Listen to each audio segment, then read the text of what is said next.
di Mesir yang jatuh ke dalam fitnah ini adalah mereka sebagian mereka penghafal Sahih Bukhari, Sahih Muslim, ya. Sebagian mereka mufti resmi, ya. Sebagian mereka para penuntut ilmu agama, dai-dai, jatuh kepada paham Khawarij, jatuh kepada paham takfiri.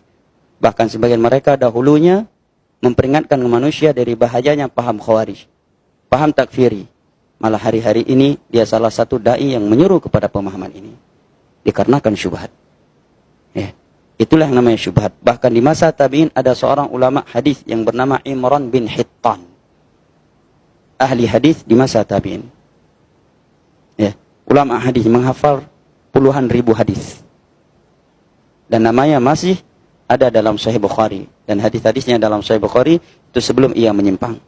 Dia menjadi tokoh Khawarij. Sebelumnya dia tokoh salaf. Menjadi tokoh Khawarij, kena syubhat istrinya yang merupakan ustadzahnya Khawarij. Di masa itu, ulama mengingatkan dia, jangan kamu nikahi dia. Ya. Karena dia adalah ustadzahnya Khawarij. Nanti kamu akan kena syubhatnya. Dia bilang, saya akan menasihati dia secara kekeluargaan. Dia anak pamanku, kalau bukan aku yang menasihati dia, siapa lagi? Saya akan menikahi dia agar saya bisa menasihati dia. Rupanya dia justru dia yang dibawa oleh istrinya. Sehingga dia termasuk orang yang memuji Abdurrahman bin Muljam, pembunuh sahabat Ali bin Abi Thalib. Syubhat jamaah. Ya. Banyak orang selamat dari syubhat-syubhat tentang kesyirikan dan kebidahan. Tetapi sangat sedikit manusia yang selamat dari syubhat Khawarij. Yang selamat dari syubhat takfiri.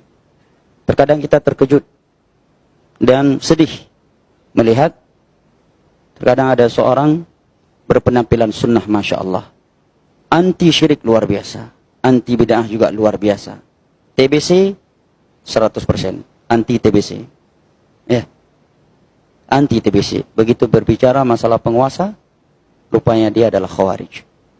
Dia adalah jatuh kepada paham Khawarij. Ya. Dan perlu kita ketahui Khawarij di masa Utsman, Ali yang membunuh Ali dan membunuh Utsman, mereka anti TBC 100%.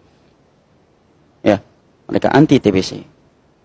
Anti syirik, anti bid'ah. Dan penyimpangan mereka di saat itu hanya membolehkan pemberontakan kepada penguasa yang zalim dengan alasan dia zalim, nepotisme.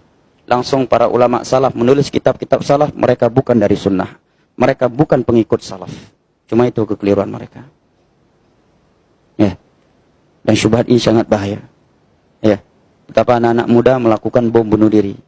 Ya. Karena syubhat-syubhat yang seperti ini. Seperti yang saya terangkan di pertemuan yang lalu. Ya. Yang melakukan bom Marriott. Anak muda.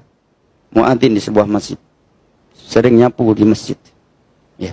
Penembak guru saya, Syekh Abdurrahman Al-Adini, ketika keluar dari rumahnya untuk sholat zuhur. Karena beliau sering mengingatkan masyarakat Aden untuk tidak memberontak, tidak melakukan demonstrasi, dan tidak meminta untuk berpisah, agar Yaman tetap berada di atas persatuan. Ya. Salah satu yang menembak beliau dari 3 orang yang menembak beliau, dan AK-47 dan diberondong di depan pintu masjid, adalah seorang anak muda yang waktu itu umurnya masih 25. Hafiz 30 juz Al-Quran. Berjenggot, kemana-mana pakai jubah, dan dia imam salah satu masjid besar di kota Aden, Yaman. Kena syubhat yang seperti ini.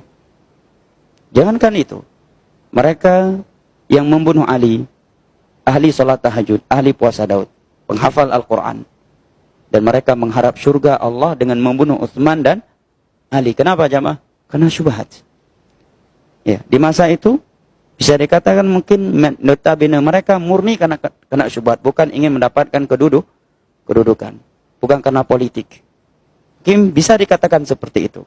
Karena kena syubhat, mereka mengharap surga Allah dengan membunuh Utsman bin Affan dan Ali bin Abi Thalib radhiyallahu anhuma, yang mana mereka berdua adalah khulafa ar-rasyidun, kedua-duanya menantu Nabi sallallahu alaihi wasallam. Terlebih lagi Ali sudah menantu Nabi, ahlul bait Nabi lagi, sepupu beliau.